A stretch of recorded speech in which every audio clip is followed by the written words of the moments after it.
and get somebody's photographs of the village and that. That will be in about 20 minutes or so, our first stop, just to give you an idea.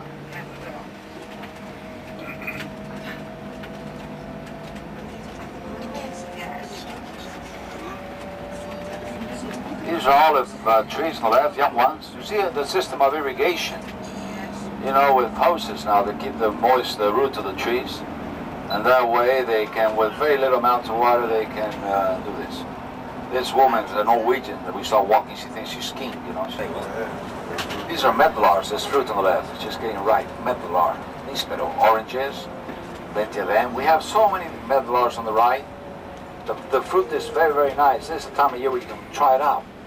It's got large browns, the seeds inside. Big brown hard pips there.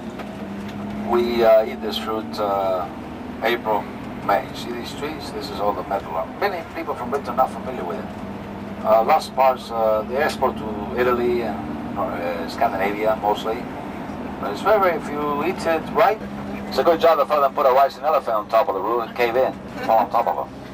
Look at it. Right now. And now we're going to start Guadalest. It's about 400 feet below. You're going to see Guadalest coming up on the right-hand side of the road in just a moment. There you are. See? There's the village down there.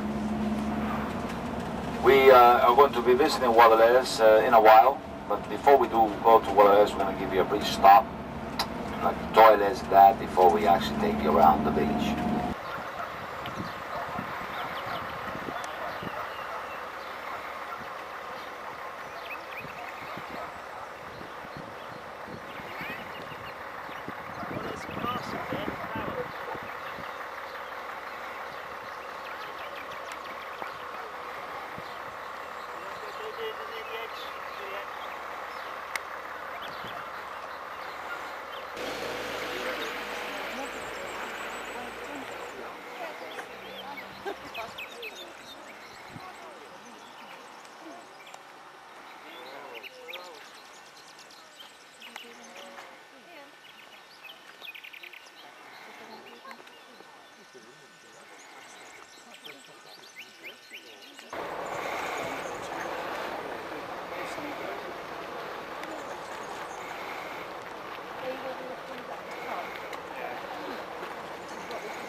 Mountains, nearly 5,000 feet above sea level.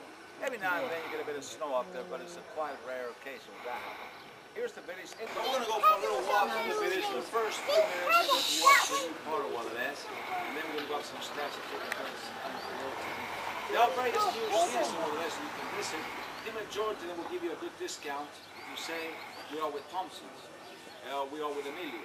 Thompson's, remember that? Thompson, Emilio. You tell the girls, they give a discount. You understand? If you want to see the Michael Giganti, miniature, whatever. Thompson's, Emilio will give you a discount. Vale? You said Emilio or Thompson? Up the path, up the steps, the white facade into the old village. What you see here is the bell tower of the church. They put away from the main church because lack of space, and also when they ring the bell in the old days was a way of sending messages to people living in the country. Now all the old Spanish people got these phones, these cellular phones, mobile. Maria, what's for lunch? Oh, we got paella again today. Now, one of the best museums you can visit is definitely this one. Oh, you have all the information in English over there. Don't forget, Thompson's number 6, Emilio will give you a discount. Follow me, please. So we see a beautiful view here, different kinds of trees. That's a cherry tree. We even grow cherries here. See the plum tree, pomegranate, etc. Mimosas. This fellow you see here with a camera. He used to be a pickpocket in Madrid for 20 years. He takes photographs. As you go by, he'll take photographs of all the people. That's his job. Anybody that comes to Guadalest, he takes a photograph. They'll be there for you to see under that carrot tree over there when you come down. It costs €5, big souvenir colored photograph with a back thing. You like, you buy. You don't like, you don't buy. No obligation. All I want to say to you, if you're a family, take photographs together. That way you save money. If you're a couple, take photographs together. That way you save money.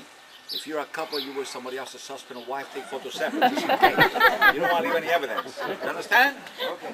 So smile. You have no obligation to buy. Now we're going to go up, from here upwards, we're going to go into the old village of Guadalest. Up to now, since we left the bus, We have been traveling on the new part of Guadalest, a new part of the village. Beyond this point is the old town. They used to have donkeys. For people that was a bit inconvenient to go right to the top, they used to have donkeys, you know, that took you up there with nappies to keep the streets clean. But somebody said from your country it was cruel to ride donkeys. So they killed them all because they couldn't afford to feed them. See? That's even worse, isn't it? Yeah? Are you ready? Come on. Come in, come in, come in. Welcome. Okay, so those little caterpillar tractor things you see nowadays, that's what they use for bringing all the goods up into the old village, you know, all of the shops, the cafes, etc. In the old days, used to be all brought up in mules or donkeys, okay? From here onwards, we find ourselves inside the original village. It's going to cost you 1,000 euros for that, for filming that, right? Anyway, here we have the big house here. This is the house of the Orduña family. They were the Lord Mayors of Guadalest for centuries. They owned practically the whole village. Up to the year 1934, they lived here. And now they converted it to a museum. That's the only one. There's no reductions. If you want to go in there, you pay 3.5 euros and that's it. That gives you access to the house of the wealthiest family. And you see those steps right up to the very top. And years ago, we could get up to the top that end. But now, the only way you can go to the cemetery, if you do want to go up there, and the ruins of the castle of St. Joseph's is through that museum. There's no other way. You go through there, up, and then you come down at the end of the square. I'll show you where, if you do want to go up there. You're welcome to visit the church anytime you like. We're in Easter now, so, you know, special times. Also, this museum is totally free. Friend of mine, again, totally free. It will reflect the lifestyle of the way normal, common folks used to live here 100, 200, 300. Ladies and gentlemen, friends, Romans and countrymen, let me hear. Let me some money. No. Here, ladies and gentlemen, we have a beautiful view. Part of the water we get in Bengal comes from here. The water's green, sort of turquoise green. Nothing wrong with it. Limestone. Underneath is what we call limonita, limestone, cal. That's why it looks like that. It's very beautiful green color. We also see, this was a natural mountain pass in the old days. That's why the Arabs set up the fortifications here. Set up, you know, watch out posts there for the troops. Small fortifications, some of these peaks you can see over there on the left, up in the distance, all around. So one of those was the main fortified spot. 1963, somebody brings a bus full of people up here, just by chance. That's how the whole thing started. Last year, 2,300,000 people came to that tunnel. Population of less than 200 people. There's a school for a few kids. Kids in Spain now they have, now, today, holiday until week on next month.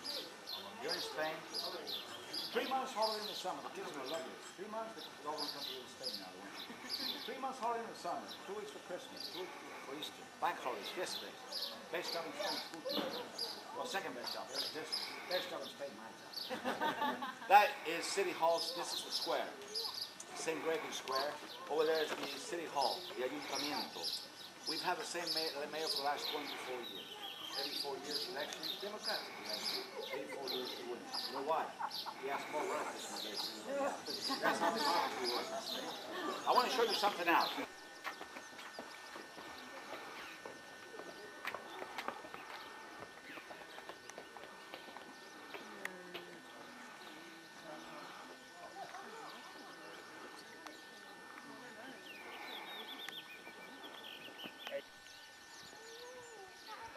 Can't look beyond the mountain anyway.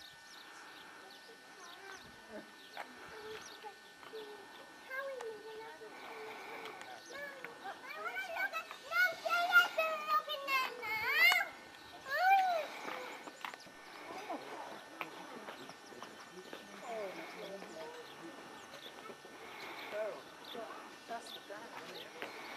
Well, over there on the right. Yeah. Population 200.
camping ahora y pagarlo, antes de ir al otro pueblo.